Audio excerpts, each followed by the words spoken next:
Do you suffer from the entrepreneur's paradox? On the one hand, you want to thrive. You want to grow your customer base, increase your revenues, maximize your profits. On the other hand, you want to save money, spend less, minimize your risk, play it safe. The entrepreneur's paradox is when your desire for expansion comes into contact with that seemingly impenetrable wall of your need for safety. You can't have it both ways. In today's episode of the Land.MBA Podcast, we're going to speak with Marco Roberts. Marco is a world-renowned business consultant and speaker. He's been called a cross between James Bond, Tony Robbins, and your favorite college professor. When he's not jet-setting to Singapore or Zurich or savoring his favorite single malt whiskey, he's advising corporate boards, CEOs, and top entrepreneurs. Today, he's inspiring us on how to get out of our own way and achieve the success we've always dreamed about.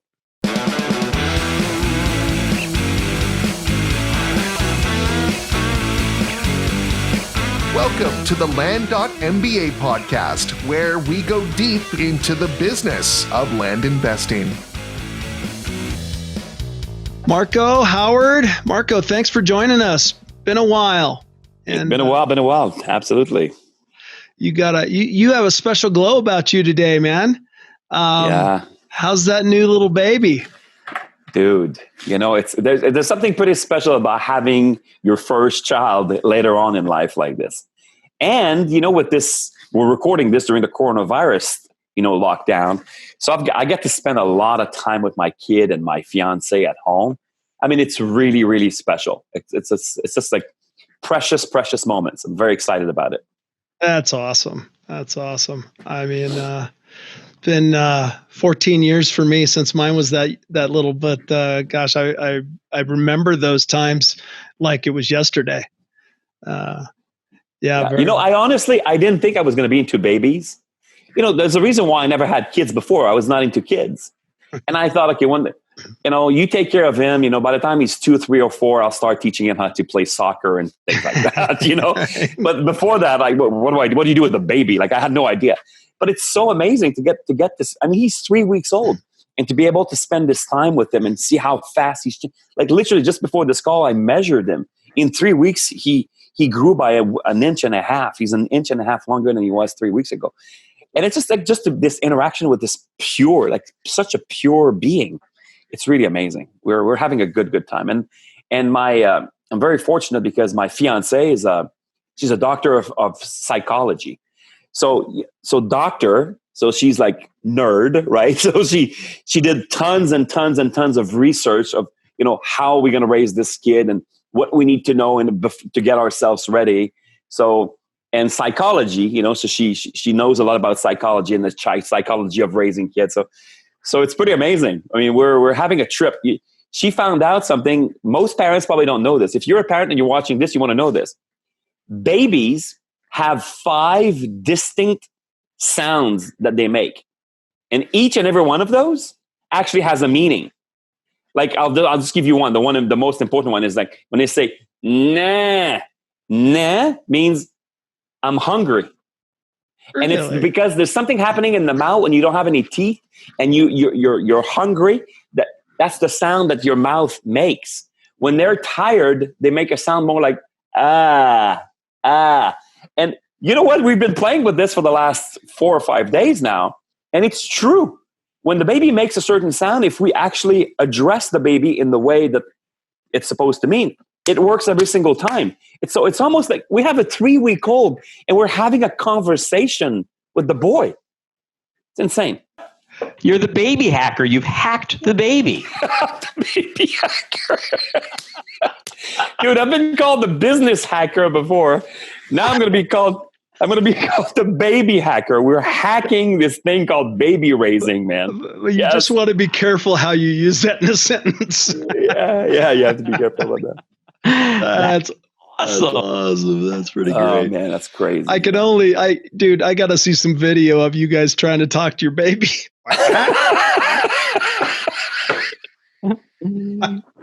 Yeah, I should start recording those God. videos, man. Oh my God, yes. Oh man. Oh, that's crazy. That's that's hilarious, awesome. dude. All right. Well, cool. So, hey, all right. Well, there's a lot of talk about these days. Quite a myriad of topics. So, why don't you just tell our audience a little bit about your background first, Marco, before we get into things, and where you came from and how you got started and your journey to where you are Yeah. today and what you do. So the first thing I always address is the accent, right? People they look at me and they're like, okay, the guy looks like he's Italian or Greek and he's got this weird accent. Where is he from? So I'm actually French Canadian, right? So my family has been in Canada for about 350 years on both sides of my family. But I came to the States about 20 years ago. So French is my first language. And so my journey has been kind of a funny journey. I grew up in a business environment. My parents owned businesses from the time I was 9 years old. And when you go to high school in the 1980s, we were going through high schools, and if you asked any of my friends, what do you want to do? One might have said, I want to become an engineer. The other guy said, I want to become a doctor or a nurse or a fireman. My entire life, as far as I can remember, I was like 12 years old. And if you ask me, I always said I was going to become a business person. Right? I was going to become a businessman. So my journey was pretty clear. I didn't know exactly how it was going to unfold, but I knew I was going to own businesses.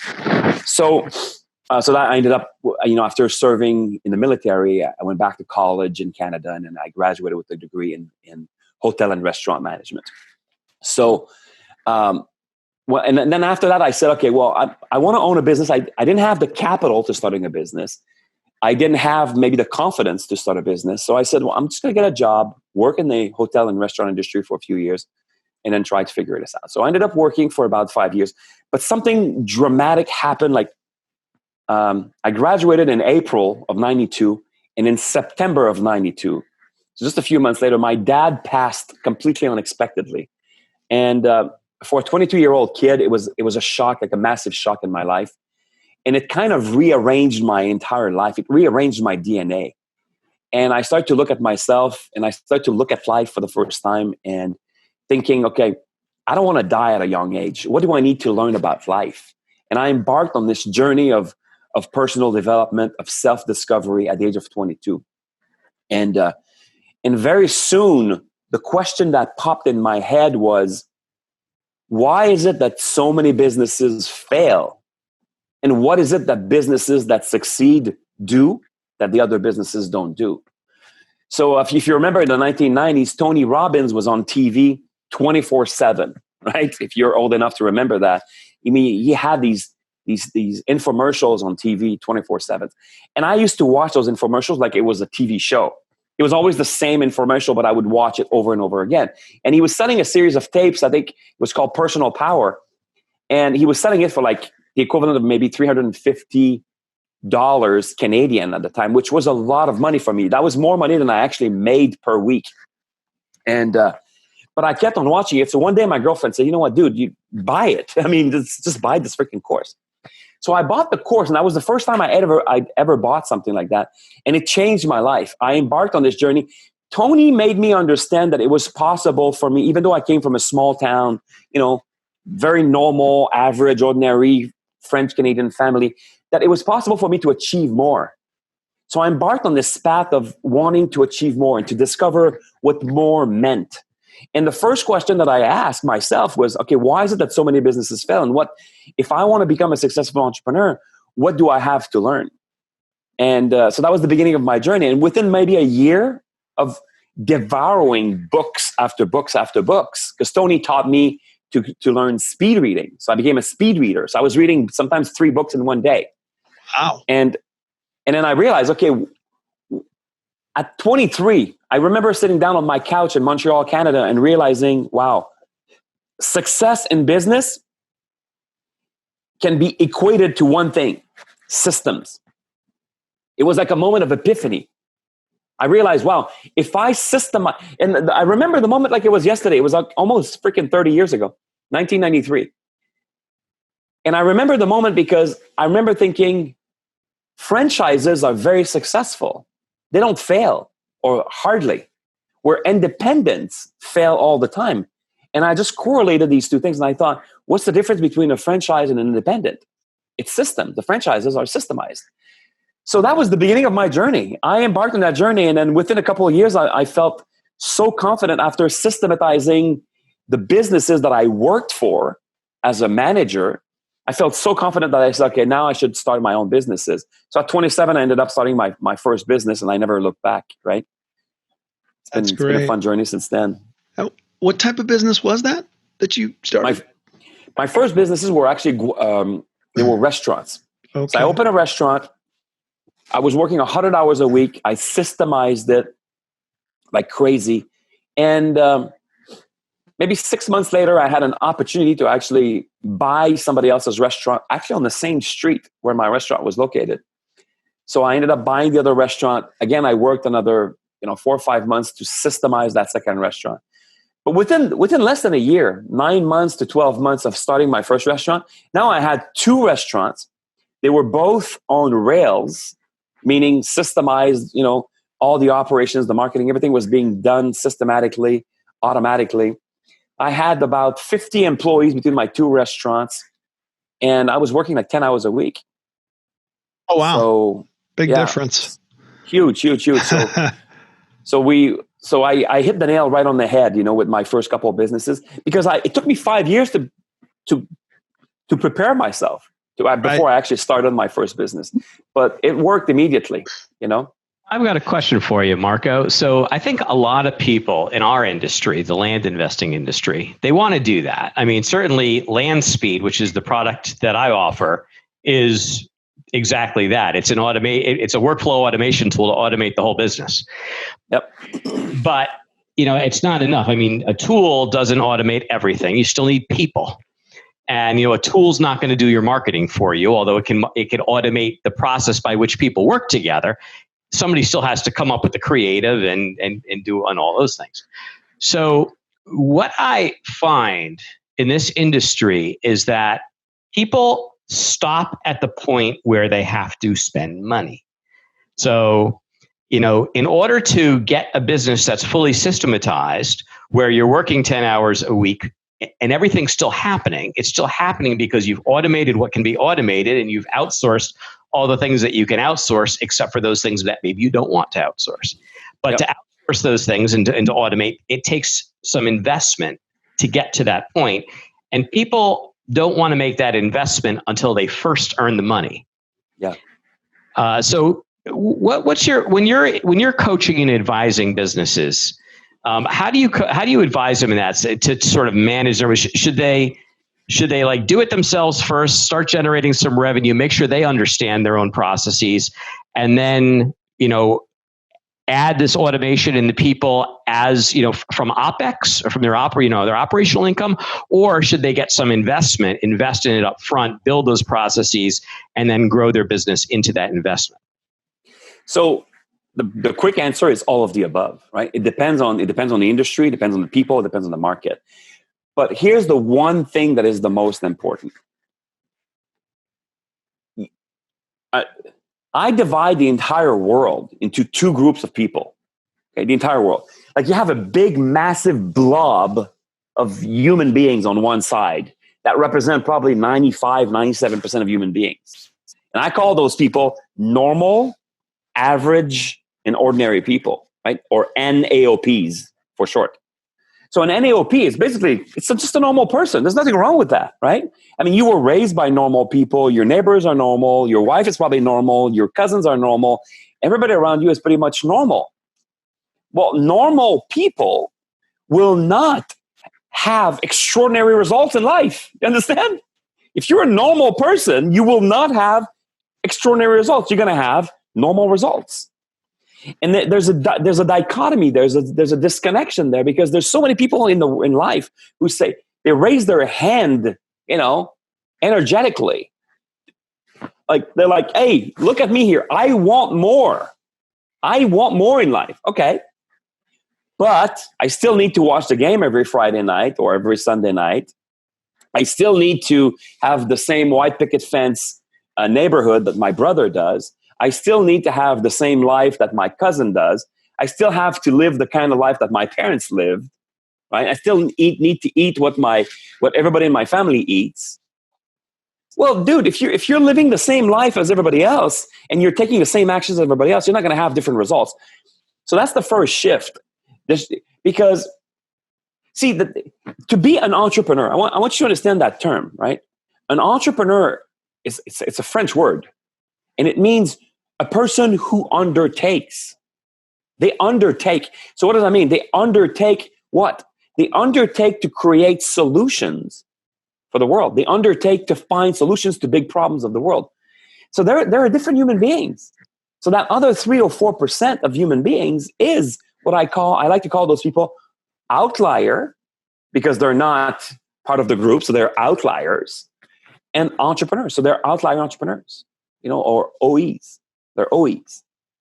And they define themselves differently. So the person that you're having a conversation with, Howard, the guy's like, yeah, I like it. I like it's really cool, but I don't want to invest in myself. That's a normal, average, ordinary person. So if you're having a conversation with a normal, average, ordinary person, and you're trying to convince him to act like an extraordinary outlier entrepreneur, it's never going to happen. So what I do is I address that situation immediately with my clients. And I say, dude, okay, you say you want X, but you're acting like you want Z. Tell me, dude, make a decision right now. Do you want X or do you want Z? I want X. Okay, well, if you want X, there's a path to that. There's risks. You're going to have to make different decisions. You're going to have to look at the world differently. You're going to have to take on different actions. You're going to have to invest in yourself. X will not happen if you keep on acting like a Z person. And they're like, whoa. And that's how I can actually kind of turn people into, because that's the first step. I built this model for helping businesses thrive, right? It's called the BOSS model, or business optimizing strategic systems. So in other words, it's a series of systems to strategically optimize any business. Now, that was a tool that I used inside of my consulting firm. I used to have a consulting firm with about 12 consultants working for me. And that was like an internal tool that we used, right? It was intellectual property that we used. And then when I left that consulting firm in 2010, since then, I've been traveling around the world and teaching the same methodology to entrepreneurs. And this is step one of the methodology, is you have to be the right kind of person. You have to be the right kind of person. If I walk inside of a company and I start working with this business, the guy's like, oh, but this is not working. We just need more leads. Okay, why don't we have leads? And then sometimes it's simply because we don't have the right person. The person, I have this thing, just to kind of wrap up this conversation, I call it the entrepreneur paradox, right? Entrepreneur paradox. On the one hand, you have a guy who wants to excel, who wants to thrive, who wants to grow. But at the same time, he wants to save, he wants to minimize, he wants to play safe, he wants to avoid risk. See, there's a paradox. It happens all the time. I had a conversation with a potential client of mine right here in Arizona a month ago. And he said, his business, he's doing really well. Right? He's in the solar business and he's doing maybe $2 million a year after about a year and a half, so he's doing really well. And he said, I see myself doing $10 million a year in the next 3 years. I said, okay, no problem. I can come over. I'm going to help you. It's going to cost you money. Well, he said, I've never done this well in my life. I'm able to sock. I don't know. I think he socked in the last 2 years, maybe $250,000. He said, I don't want to risk what I've gained already. And I said, dude, do you feel like there's a dichotomy? Like you don't want to risk anything, but you want to grow. It's not going to happen. So we have to bring that into your mind, and you need to find kind of an equilibrium point inside of you and say, hey, what do I want? Do I want safety or do I want expansion? If you want expansion, you're going to have to mitigate the safety side a little bit, right? And then we find kind of an equilibrium. It doesn't have to be like this or like this, but we can find some sort of an equilibrium where you're willing to invest money, time, and energy so that we can actually create more results without risking everything. It's just like when you're investing in the stock market. The first question your CFP, your certified financial planner, is going to ask you is, what level of risk do you want to deal with? And then depending on what level of risk, they'll find the right instruments for you. If you're 22 years old, you're sitting already on $50,000 or $100,000 and you're willing to risk it all, they'll say, yeah, we're going to put you in something really, really risky the risk reward ratio is super high. You may turn your $100,000 into $1 million next year, but you might lose the whole thing. Are you cool with that? They're like, yeah, I'm cool with that. I'm 22 years old. But if you're 65 years old and you have $100,000, your risk level is probably not the same. You're like, okay, I can't afford to lose that $100,000. I need to maximize so they'll put you in something a little bit different. So that's what I do. This entrepreneurial paradox, right? I've developed tools to actually kind of tweak it and find an equilibrium point between the real market and what the customers or the clients or the entrepreneur actually wants to create. Is it just me, or is it getting harder and harder to count on a job for our financial security? Who would have ever believed that we would go from the lowest unemployment in 50 years to 40 million people unemployed? Whether you have a great job and want to create a second income, or you're recently unemployed, you need to check out Land.MBA, your one-stop shop for land investors.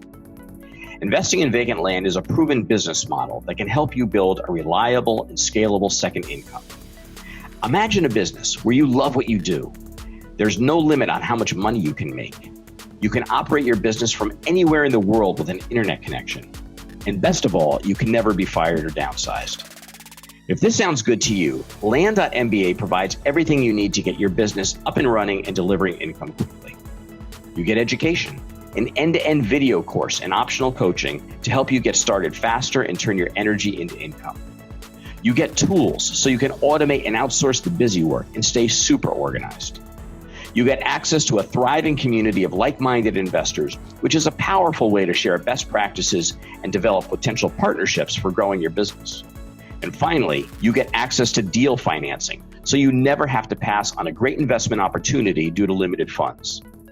Our team has over a decade of real estate investing experience and has the knowledge and experience you need to help navigate any investing scenario. And with Land.MBA, we hold nothing back. Because there are no upsells, you get access to all of our combined knowledge right out of the gate. So don't wait to provide your family with financial freedom. Sign up today for Land.MBA's Soup to Nuts Land Investing video course. Just go to courses.land.mba and use coupon code FREEDOM to get 25% off. That's courses.land.mba and coupon code FREEDOM. And let us help you say goodbye to your job and hello to financial freedom. When I was a much younger man, working at Lucent Technologies, small 40,000 person company. And I hooked up with these two guys who just natural born entrepreneurs who had no business being in a company like that. They both went off and started their own businesses and became, fabulously successful. I ended up working for one of them. And I learned a couple things. One thing I learned is that there's a huge difference between being an entrepreneur and being entrepreneurial. Yeah. I'm always very entrepreneurial. They were entrepreneurs. Yeah. And the difference was willingness to take risk. Yeah. They were willing to risk it all and start a business. Whereas I said, I like to build things. I built them inside of other people's companies. They made the big money, so I got that, but I didn't make the big bucks because I wasn't willing at that point in my life to take the leap. Yeah. But the other thing, one of these guys in particular, he was a little bit on the crazy side, in a good way. And I think about him almost every day, even though it's 30 years later. That's how influential he was in my life. And the thing about him is he had, at the time, I don't know, somewhere between 3 and 6 children. I can't quite remember how many at the time. And he decided one day, I can't do it anymore. I can't work for a big company. I can't work for anybody. I got to work for myself. And I hate New Jersey, and I'm going to California. So I remember helping him load his entire life into a U-Haul truck so he could drive across country to California. Had no job prospect, and somewhere between 3 and 6 children. Wow. Wow. And this guy's probably worth, $50 million today? He's already retired 2 or 3 times. Last time I talked to him, he said, I'm just flying around the world looking for the next opportunity. Yeah. He's a pilot. So anyway, what I learned about watching him is that there's a correlation between risk and belief in oneself. I've never met a person in my life that had more belief in himself than that friend of mine. It didn't matter that he didn't have any job prospects. He knew 100% he was going to be able to take. He would say to me all the time, he's like, Howard, for crying out loud, this is America. You cannot starve in America. Wow. What a great belief. What a great belief. Yeah. That's an amazing belief. It's a great. Let me ask you a question, Howard. Was he Jewish? Was your friend Jewish? No, he was not. He was not. Okay. Because here's the thing. I was the one that was not taking the risk. You're Jewish? You're Jewish? I am, yeah. Yeah. Well, let me tell you something. This is something that's been in the back of my head for decades, right? You know how many Jewish people, and I'm not asking you, but I'm asking the people watching this. How many Jewish people are there in the world, right? And when you ask that question, the average answer that I get, I mean, the answers are all over the place, but the average answer is probably about 500 million, okay? So in other words, we have about 7.5 billion people on this planet, and they say about 1 out of every 15 human beings is a Jew. The reality is not that. There's only 14 million Jews. In other words, it's 1 out of every 200 or 300. It's actually, about 1 out of every, it's like 0.2% of humanity, okay? So it's very, very little. And yet, when you look at how the Jews thrive, there's not a single week where you don't hear about, a Jew, controlling a bank or a Jew exploiting a new company. So Jews actually, statistically speaking, they're very, very successful business people, right? And that always was in the back of my head. And I always wondered, why is that? Why is it that just a group of people would be more successful? And one time I was with I had a client I think she's in Sweden. And she is a scholar of the Jew faith, of Judaism. So I asked her, I said, hey, why is it? What do you think this is? And she told me, and I was floored. This is what she said. You're probably going to relate if you're Jewish. She said, when they go to Sunday school, Jewish people are trained, when they read the Torah, they're trained to actually argue with everything, right? In fact, there's a book where they can go, let's say it says, okay, on the 5th day, God created XYZ. So they're like, excuse me, Rabbi, how do we know it's the 5th, not the 4th? And the rabbi says, well, go look in the book. All those questions were already asked. So they go look in the book, and then they find, and if they're not satisfied with the answers in the book, then they go back. They're trained to question everything. That's the first thing she said, right? And my chiropractor is Jewish, and he told me this joke, which correlates really well with this conversation. One time I was with him, and he said, Marco, do you know why Jewish people always answer a question with a question? I said, no. He said, why not? Right? I love it. So in other words, if you know any Jewish people, if you've hung out with Jewish people, they're really good at debating. They're really good at questioning. They question everything. Why? Because they're trained from a very young age to question everything. Okay, number one. Here's the second thing she said. She said, look at all the religions in the world. All the religions in the world basically have one thing in common.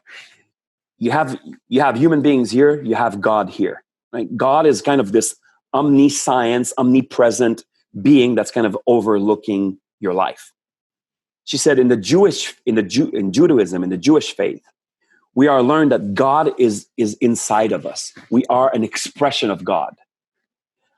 And I said, well, I think we have something like that in the Catholic Church, right? I said in the Catholic Church, they say, that man was created in God's image. She said, yeah, but look at where is God? God is always an external party that you have to fear. She said in the Jewish faith, you are an expression of God. It's not a third party that you're fearing. You are an expression of God. So now imagine this, okay? Let's not talk about any religion or anything like that. Imagine this. Imagine you raise a kid and you say, kid, you are an expression of God. You are an expression of the divine forces of the universe. You are an expression of the highest universal knowledge of the universe. It's you. You are that. Number one. And because of that, you should question everything. And unless it makes sense for you, don't accept it. What kind of human beings do you think that's going to create? Yeah. Right? Well, I'm going to tell you something. We were talking about me having a son. I'm not Jewish, but I can guarantee you that's how I'm going to raise my kid. This is, whether it's true or not, I don't even care if the Jewish people are right or they're not.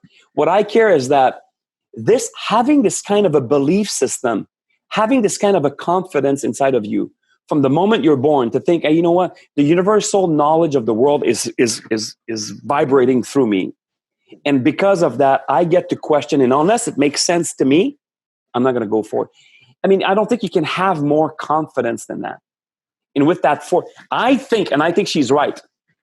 My client in Sweden, I think she's right. I think that's the reason why Jews over the decades have actually thrived so much, is because they simply have more confidence. They're trained to have more confidence. Does that make sense?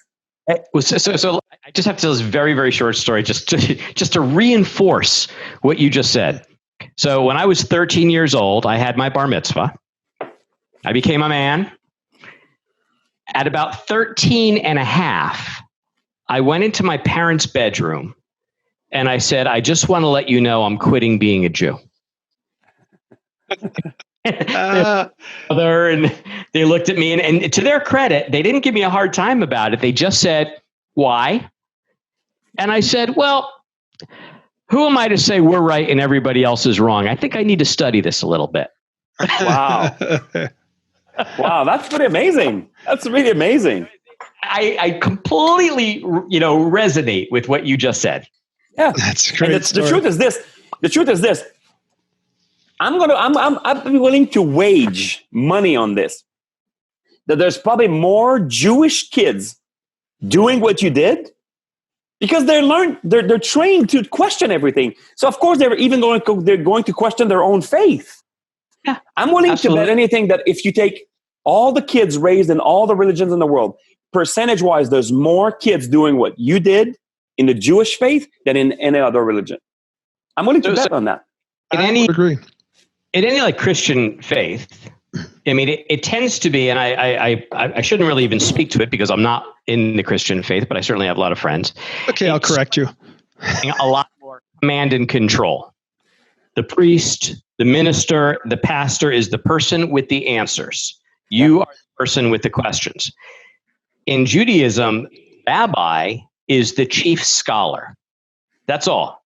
Yep. Which means he studied probably more than you did, but that doesn't make him like, any kind of divine intervention between you and God. It doesn't work like that. He doesn't have authority over you. You are more than welcome to question the rabbi as much as you want. Yeah. That's pretty amazing, huh? That's been my experience in Christianity for the most part too. So you know what? This brings to my mind a fabulous joke. Yeah. So a Jew, a Catholic, and a Christian hold a podcast.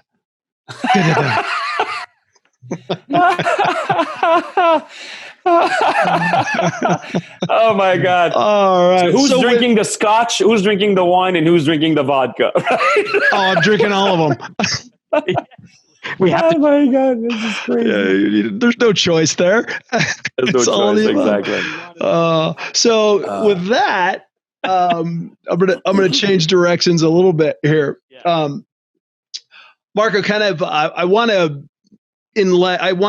address today's business climate in light of COVID, and there's a couple of things I've heard you talk about.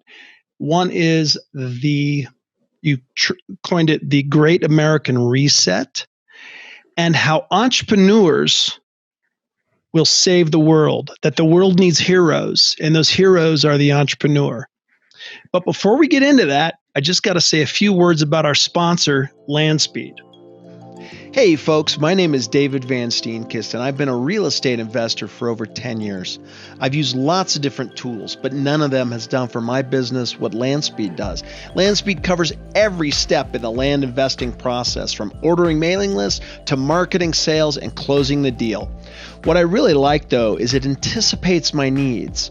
When I think, I wish I had a quick and easy way to evaluate return on investment on a potential property, look no further, LandSpeed does it. If I want to edit a deed after LandSpeed creates it, it can do that too. Most systems just stick you with a PDF that's uneditable, and you got to go back into the system and edit the fields and do whatever you need to do, and it's a real pain in the rear end. LandSpeed simplifies it. If I want to send 1 or 5 or even 40 neighbor letters at the click of a button, bam, LandSpeed does it. But even with all that inherent capability, you get access to LandSpeed community, you get weekly mastermind calls, and you get the best mailing rates in the business with no volume commitment, which is freaking awesome. Because if I just want to pop one contract to somebody, I don't have to pay $1.50. I still pay the bargain basement rate. And on top of that, customer service is stellar, quick, and they just do a great job. I've been very, very happy, very pleased with it. And look, I've been running my business on land speed for over 2 years. So take it from me. If you're serious about your land business, then check out Land Speed at facebook.com/landbizautomation. That's Land BIZ Automation. And if you want $100 off, tell them you heard it from me, David Van Steenkist, on the Land.MBA podcast. Okay, we're back. So that question, Marco, about the Great American Reset and how the entrepreneur is going to save the world. Well, here's the thing. I'm a scholar of business. Okay, I mean literally. And when most people see business as a path in life, as opposed to, I'm going to be an engineer or I'm going to be a business person, they're just like different paths. I disagree with that completely. To me, when you look at the world, human beings were designed to be business people. Now, let me define that a little bit more, okay? Like historians have been looking at this for a long time. Imagine this. Imagine that you put a monkey in the middle of the jungle and you put Marco in the middle of the jungle. And you say, you guys go on your own, no resources. Let's see who lasts the longest, right? Well, I don't know who you're going to put your money on, but I'm putting the money on the monkey. Right? The monkey has much better chances of thriving. Well, first and foremost, to survive and then to thrive in the jungle by himself than me. We all agree with that. Well, then why is it that, 1,000,000 years later, the monkeys are still kind of making their thing in the jungle, and now we are the top species where we actually dominate everything? What happened? Because you know what? If you go back 1,000,000 years or 5,000 years, whatever, 50,000 years, I don't know exactly how long, but there was not a big difference between a monkey and a human being. Okay, like the early humans, the Homo sapiens, and the early, Neanderthals and stuff. There was not a huge difference between them and us. So why is it that we have evolved so fast? Well, historians look at this and they say this. They say, while monkeys will collaborate to actually achieve a specific task, like a monkey is trying to crack a coconut open with a rock, right? And he's not able. The other monkeys will help him wedge the coconut between two rocks, and they'll hit that coconut together, right? So they can open that coconut and eat the coconut meat together, okay? So they will help each other to create an immediate response, immediate results. Human beings are funny. When we create value, sometimes the value that we create actually surpasses or outlasts our own mortality. If I build a house on myself here across the street, that house is still going to be there in 100 years. And it's still going to serve the community in 100 years. So human beings, when we don't help each other only for immediate rewards, but we help each other for this idea of being able to grow. In fact, they say that it's kind of coded in our DNA, right? So here's where I'm going with this. I think that the essence of being a human being is this ability that we have to create value, to create beautiful things, to create improvements in our lives, and have the ability to exchange what we create with another human being. What do you call an exchange of value for value? What do you call that? Capitalism, baby. Capitalism. It's business, right? It's business. Without that, the world collapses. Without that, human beings are not human beings. Understand? This is the essence of being a human being. I need to be able to create more value and more value, and I need to be able to exchange the value of the creation, my own creation, for somebody else's creation. And this need to be unhindered. If it is unhindered, we're all gonna thrive. That's actually coded in our DNA. So does that kind of answer your question? That's why, to me, being an entrepreneur is way, way, way more than just this idea of, well, I'm going to choose. I'm going to own a business or I'm going to be a nurse. No. even if you are going to be a nurse, excuse me, you should adopt the thinking of an entrepreneur. I always say this. I say we are all born entrepreneurs. It's in our DNA. But the problem is that in order to survive in our youth, well, we kind of, instead of focusing on ourselves and the creation of our own value, well, we kind of meld ourselves inside of a society, right? We're like, hey, you know what? I better belong. Otherwise, I'm not going to fit in. And if I don't fit in, I'm going to be ostracized. And then that can actually threaten my survival. So it's like we already know that. So in our youth, we have to fit in. But as adults, we need to ostracize ourselves. We need to find how unique we are. We need to find what our gifts are. We need to find how we're supposed to bring value to this world. What is it that holds people back? Are they afraid to ostracize? Let me tell you. So if you look at the biology of human beings, the last part to develop, right? I mean, your arms are already developed by the time you get out of the womb, and then your body grows, and usually by 17, your body is fully grown. What's the last part to develop? Well, scientists tell us that the last part to develop is the frontal lobe. Okay, the frontal lobe. They call it the executive center. What is the frontal lobe for? What is it? What function does it have?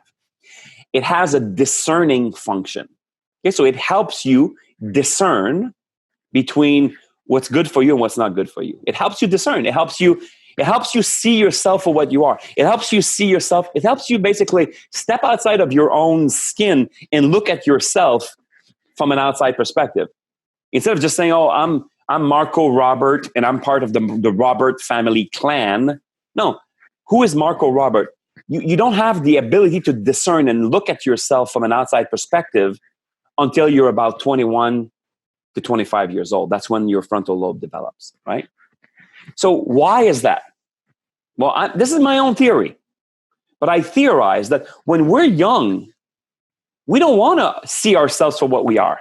We just need to fit in. I have a 3-week-old baby. Can you imagine if my 3-week-old baby said, you know what, dude, listen, I know you want to feed me milk, but I'm kind of more of a plant-based person. I would like broccoli instead. Yeah, that makes no sense, right? Because there's a huge gestation period, So that kid will require me for at least 15, 16 years before he can become somewhat independent, right? And so I think the human body is made like this. In other words, when you're young, you're not supposed to argue with life. If you grew up in an XYZ family, you're going to turn XYZ. But if you actually grew up in an ABC family, you're going to turn ABC. But by the time you're 25 years old, you should dispute that.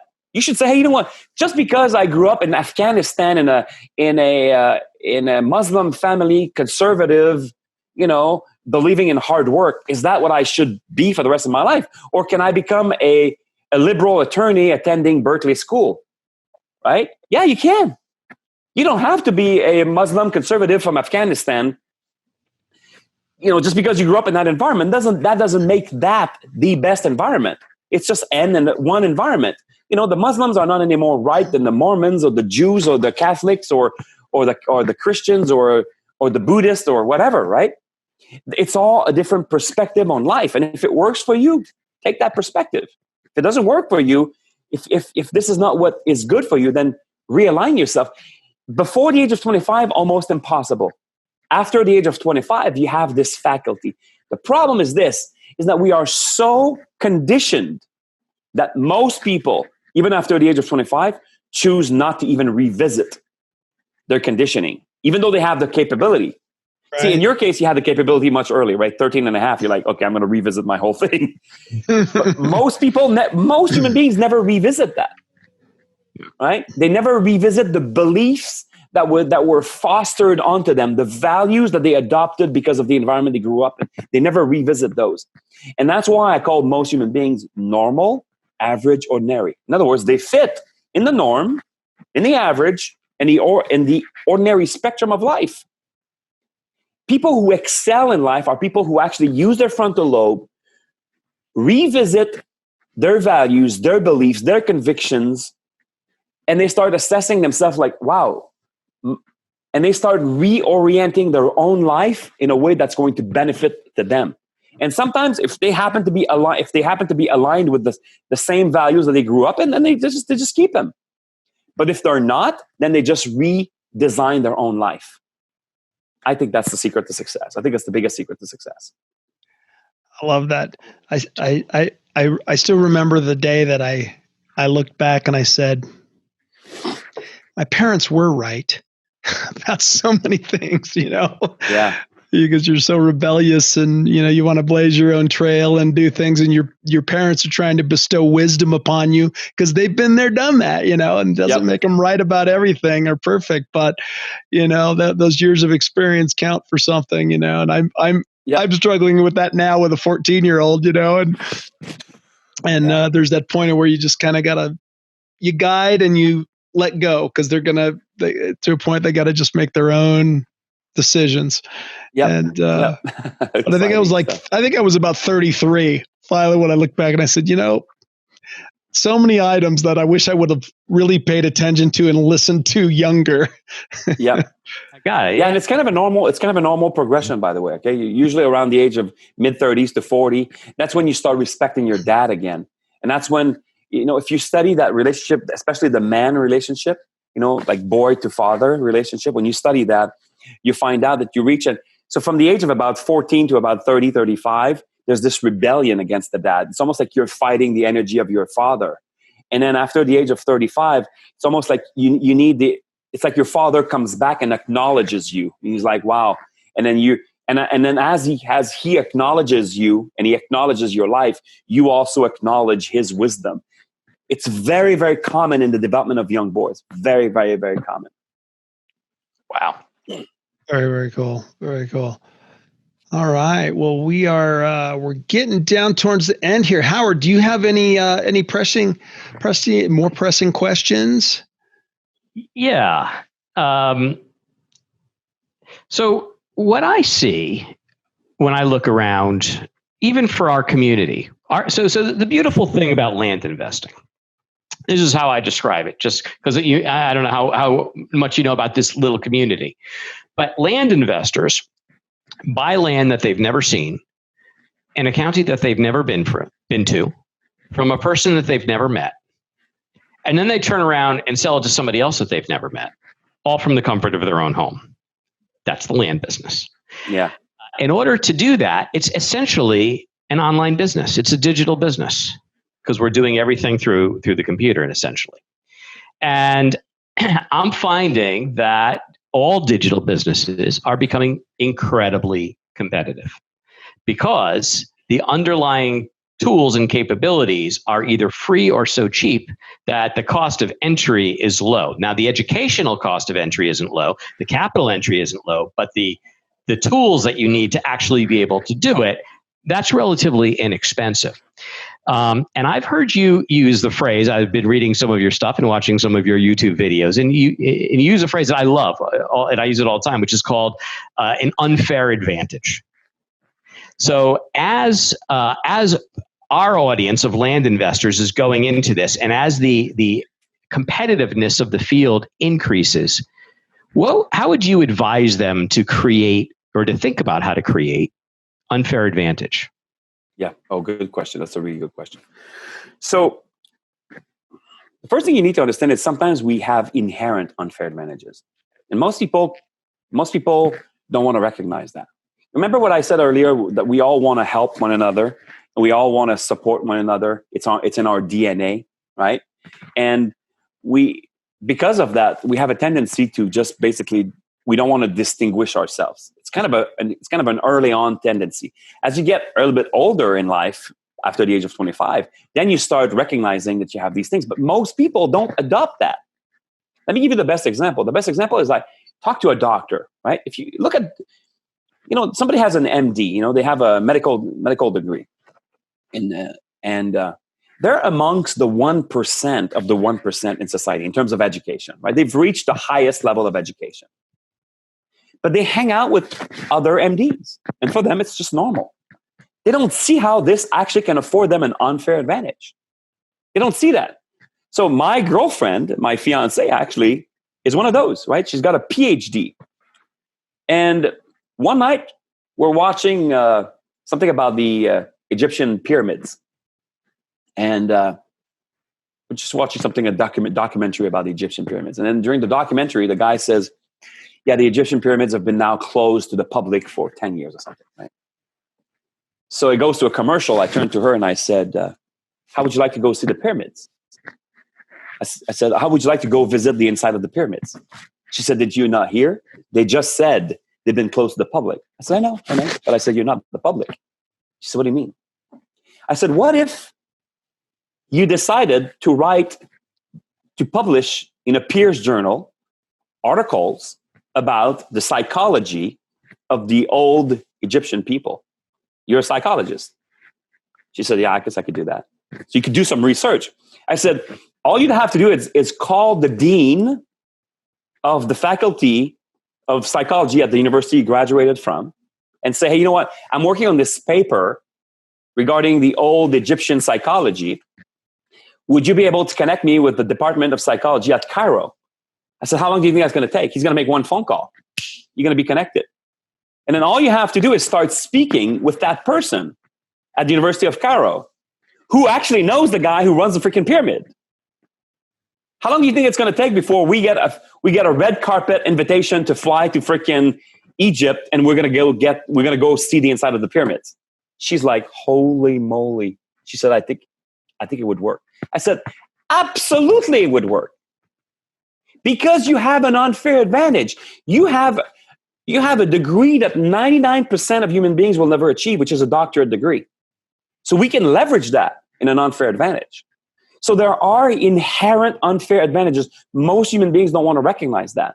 They say, well, we're all equal. We're not all equal. We all have equal opportunities if we recognize our own unfair advantages. Let me give you another example. Just look at, depending on where you're born, there was a study done between Eastern Europe and Western Europe. You know, they're all in Europe. Why is it that Eastern Europe has always been the poor child of Europe? Well, they've done a geographic study of that. And it turns out that most bodies of water in Eastern Europe are landlocked, where most bodies of water in Western Europe connect to the ocean.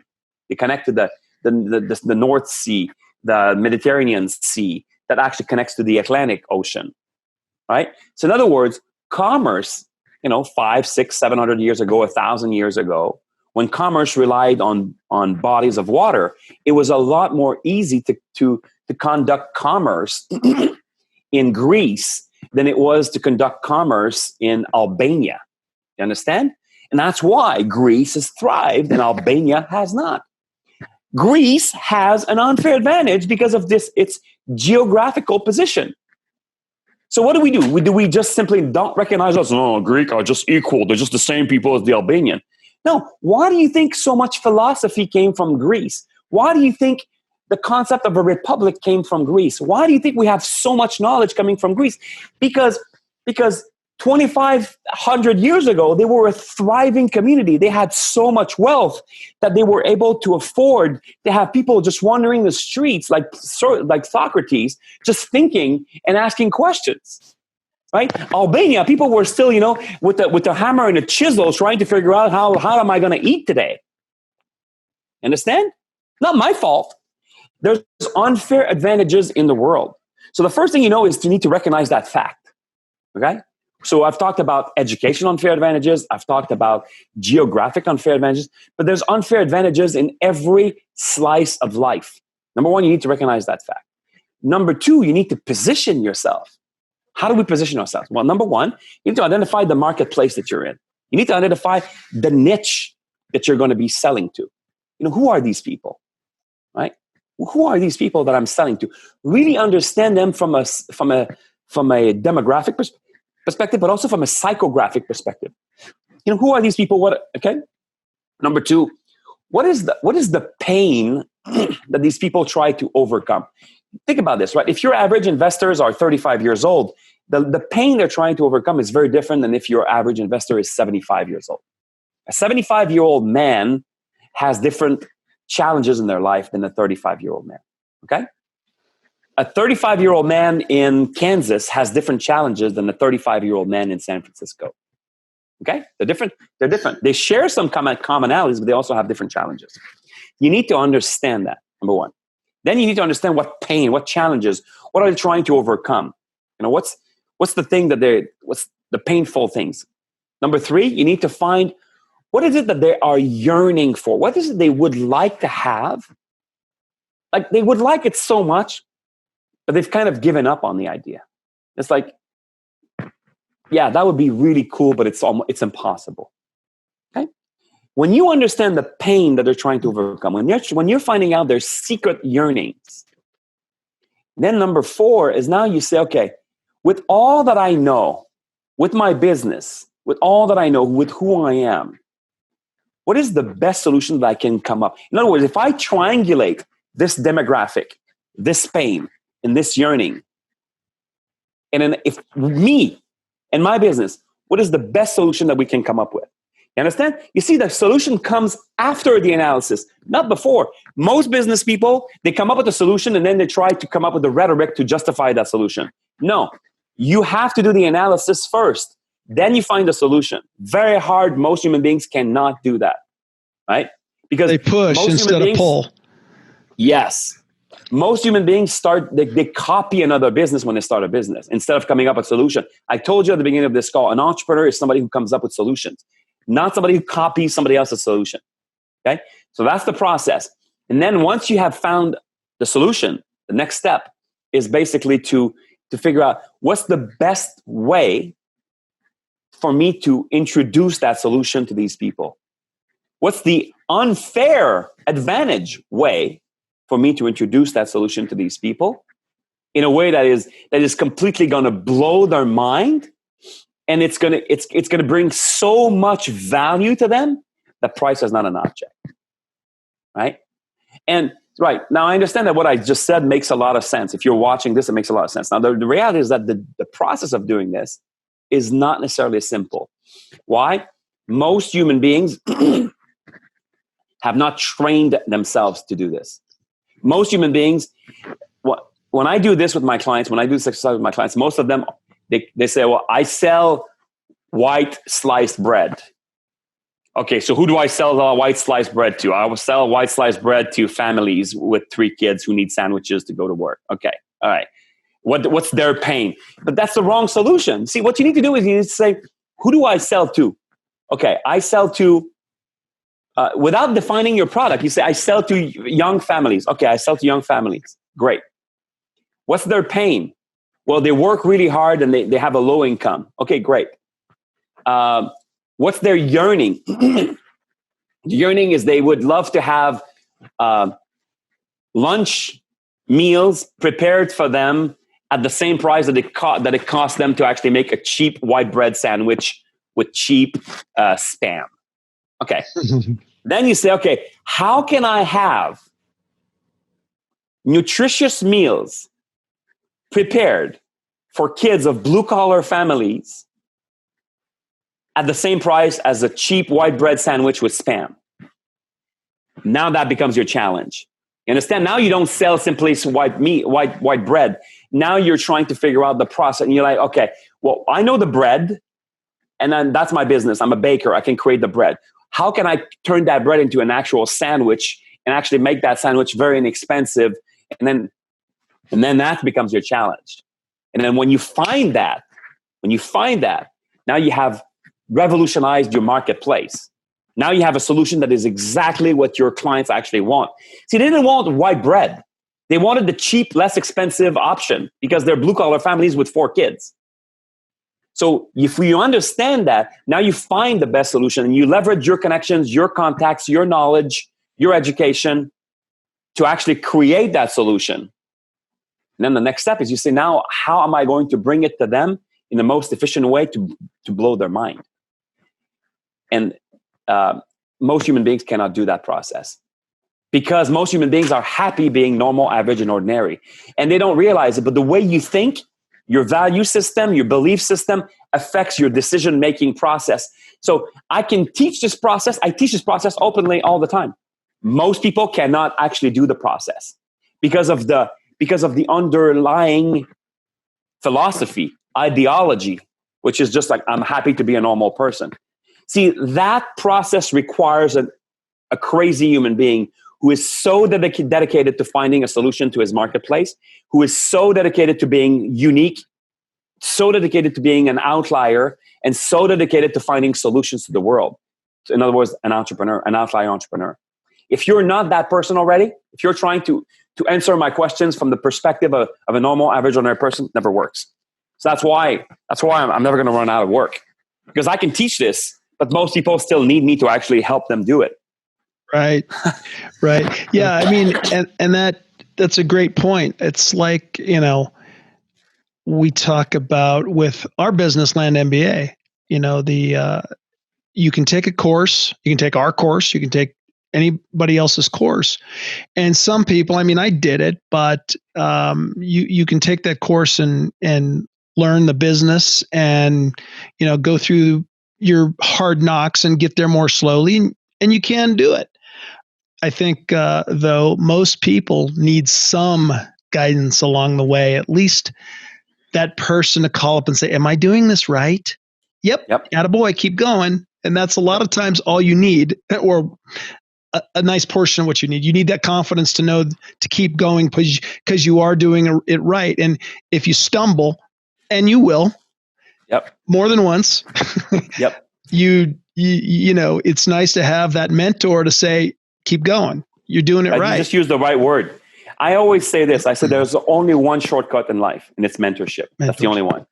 Mm-hmm. That's the only shortcut. There's no other shortcut in life. People say, what about education? Even education, because you can educate yourself out of a path. I did it myself. Right? I learned so much, but then mentorship is the number one shortcut. It's the only shortcut in life. Because here's the reality.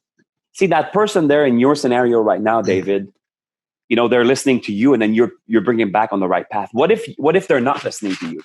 They're taking on the path on their own. And then they wake up, they're 40, 50 years old, 60 years old, and they're not where they wanted to be. Because when they were 23, they took on the wrong path. And they never had a mentor to bring them back on the right path. So to me, a mentor is very simple. It's somebody who is sharing the path, sharing the destination, but somebody who's ahead of you on that destination. They're already ahead of you. They're walking back to you and say, come and take my hand. I'll tell you to take the left branch at this crossroad and the right branch at the next crossroad. Because if you try to figure this out on your own, you're going to take the right first and then the left second, and you're going to end up God knows where, and you're never going to get to the destination. I've been there. I know the path. Take my hand. I'll take you there. Yeah. It's interesting. And then, you have the people that they just want to study and never take action. That's right. And that was me, by the way. That was me. Okay. The analysis paralysis type of thing. I love the, I'm sure you've heard of Dean Graziosi. Oh yeah. He lives right here in town. I see him all the time. Yeah. You live near him. So I love his analogy. He says, sometimes you got to jump out of the plane and grow wings on the way down.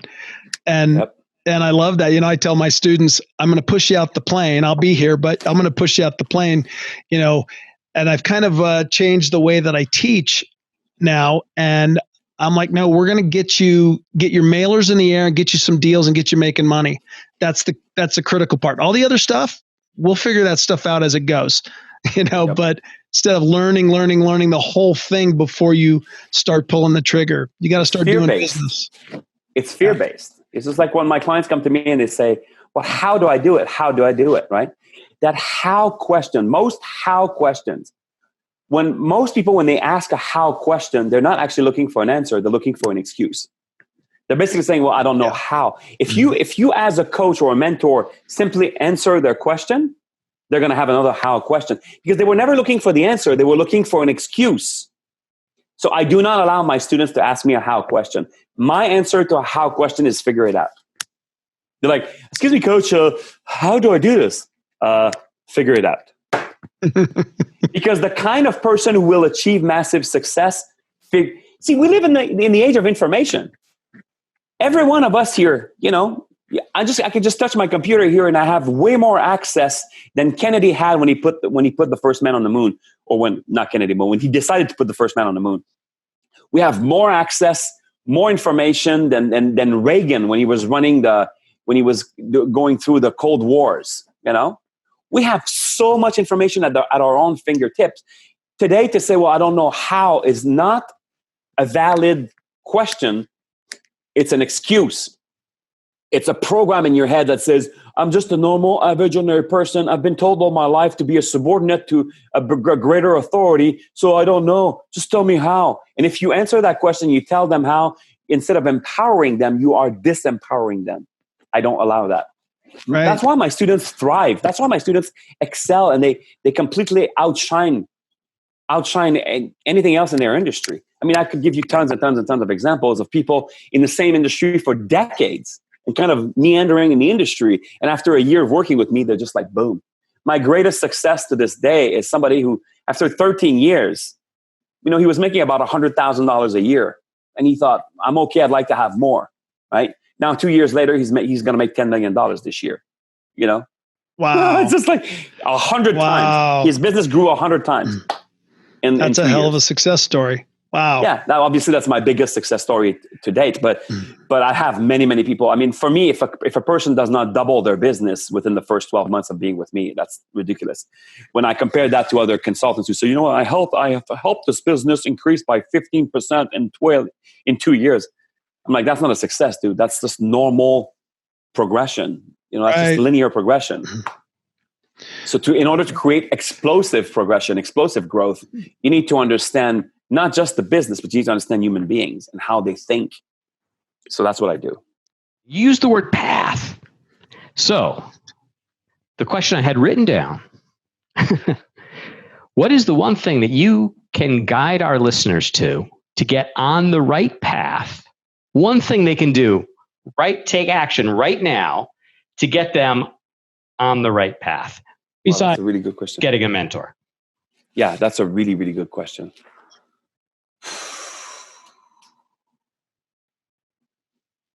I'm going to tell you, I'm going to go deep here.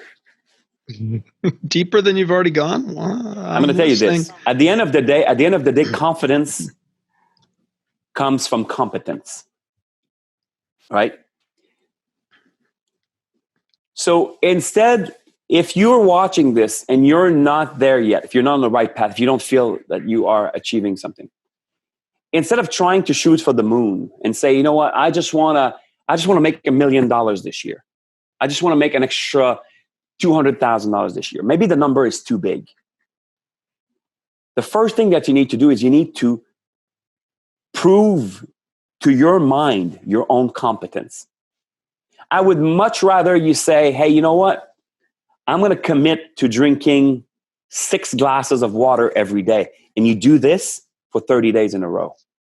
Because when you prove to yourself that you can make a decision and you can follow through, that you can commit to something and you can follow through, your level of confidence is going to explode. Because you're going to realize that you are a competent human being. Everybody is massively competent. But we live in a world where the world teaches us that we should be way more. If you're a kid and you're spending your days on Instagram, Facebook, and Twitter, it's fake what you see out there, right?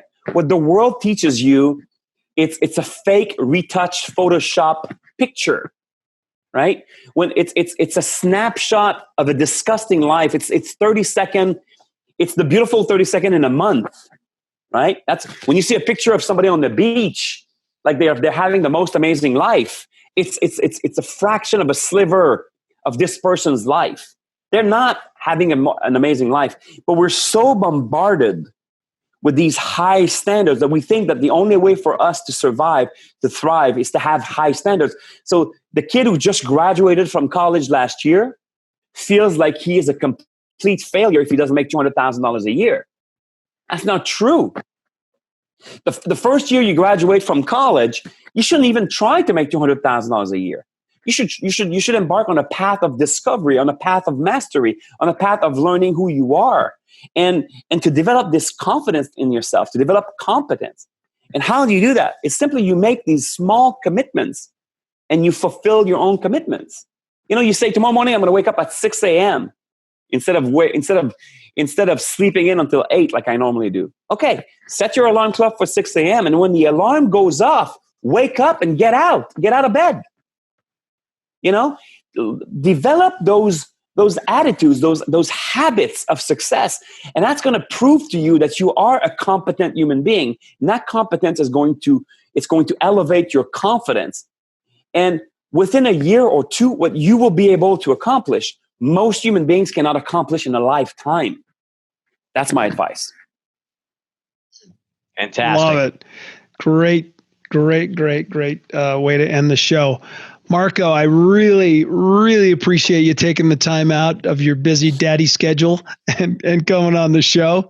Was absolutely fabulous. It was great to revisit some of those concepts, and I learned some new stuff from you today. And I'm sure our viewers are going to have get great value out of it. So, if somebody wants to reach out to you after from listening to this show, what is the best way to contact you to learn more about Mr. Marco Robert and how you can help them? The truth is this, buddy. I'm everywhere, right? So if you just Google my name, Marco, Marco, Robert, Robert, just Google my name. I'm everywhere. People, that's the best way. They'll find my website, they'll find my Twitter, they'll find my Google, they'll find everything about me. So there's videos, there's articles, there's everything that I've written. And I'm very, very easy and very accessible. So people, I'm always surprised, I fly somewhere and then I think I was in Pakistan of all places. And I just spoke on stage and then I get a text message from a kid who's in the audience. He's just texting me. He figured out, I don't know where he found my phone number. I have no idea, but he figured out a way to reach me on my phone. So my information is out there. Okay. So all right. Very, very easy to reach. And by the way, guys, I'm just going to say one thing. Okay. I think if anybody who's watching this, I think this is probably one of the best times right now to invest in land, right? I mean, the government is flooding the markets with cash, okay? So the land that you can buy today for $100,000, there's no way it's not going to be exploding, especially if you use the strategies that you guys told me before, right? David, when we spoke, you shared some of the strategies with me. There is no way. This is probably one of the best investments that people can make right now because, when the government is flooding the markets with cash, every dollar right now, you're going to need $2 or $3 to buy that dollar right now.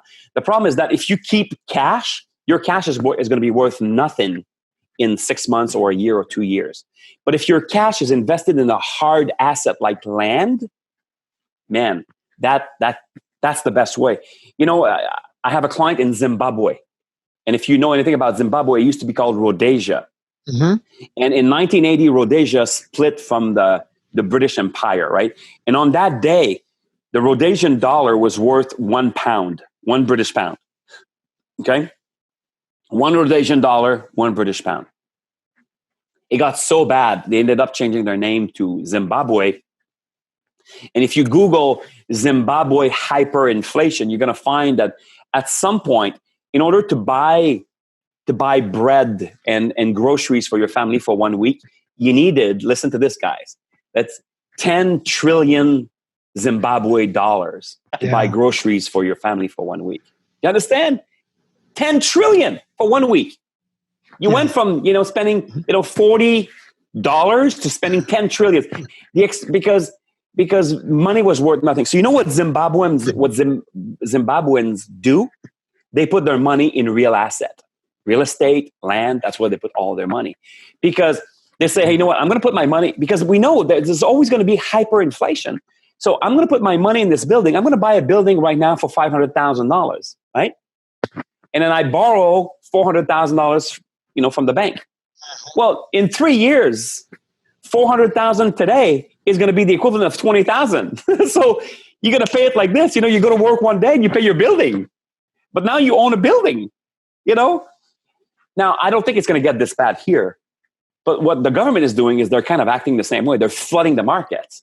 So that piece of land that you can buy today for $100,000, there's no way that piece of land is not going to be worth $200,000 in 2, 4, 5, 6 years from now. So if you learn to flip and you keep your money in land, if you keep your money in real asset, that's what I'm doing. Okay. I'm still sitting on a little bit of cash right now because I think there's going to be some discounts coming in a little bit. But most of my money is in real asset. It's in gold, it's in silver, it's in real estate, because that has an intrinsic value, right? It has an intrinsic value. Cash has no intrinsic value. So the last place, and I'm not a financial advisor. I'm just talking from my own perspective. The last place you want to keep your money right now is in the cash. You don't want to keep your money in cash at all, because that's going to be worth nothing. So, right. So I think you guys are in the right business.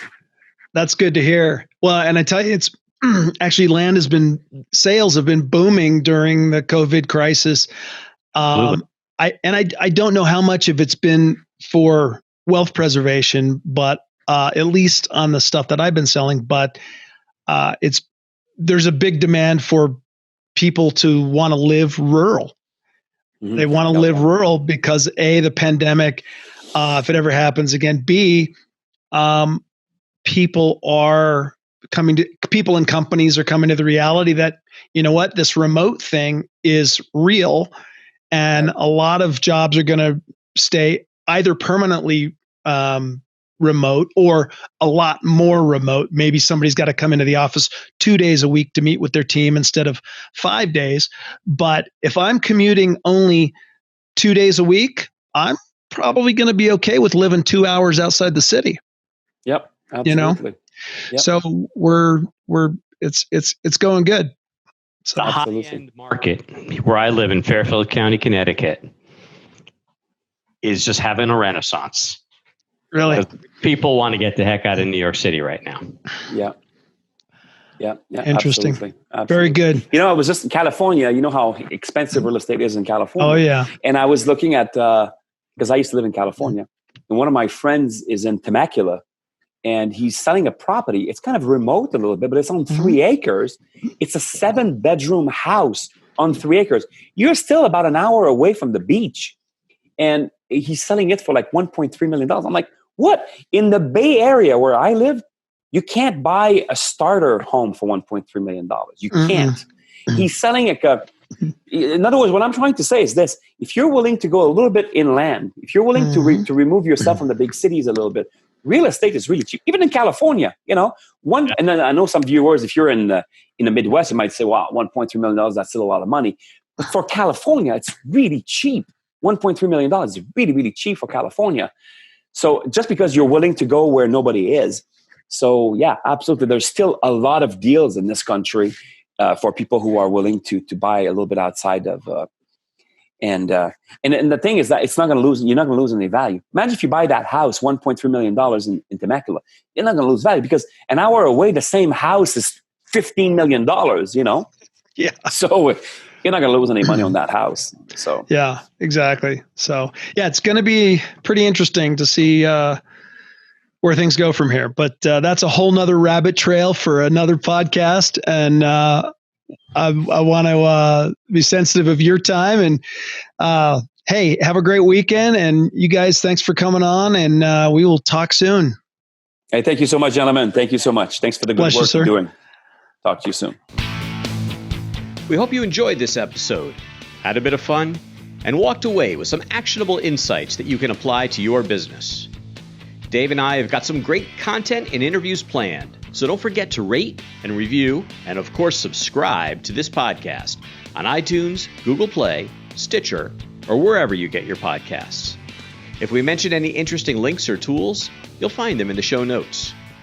To learn more about Land.MBA, visit our website at, wait for it, Land.MBA. See you next time on the Land.MBA Podcast.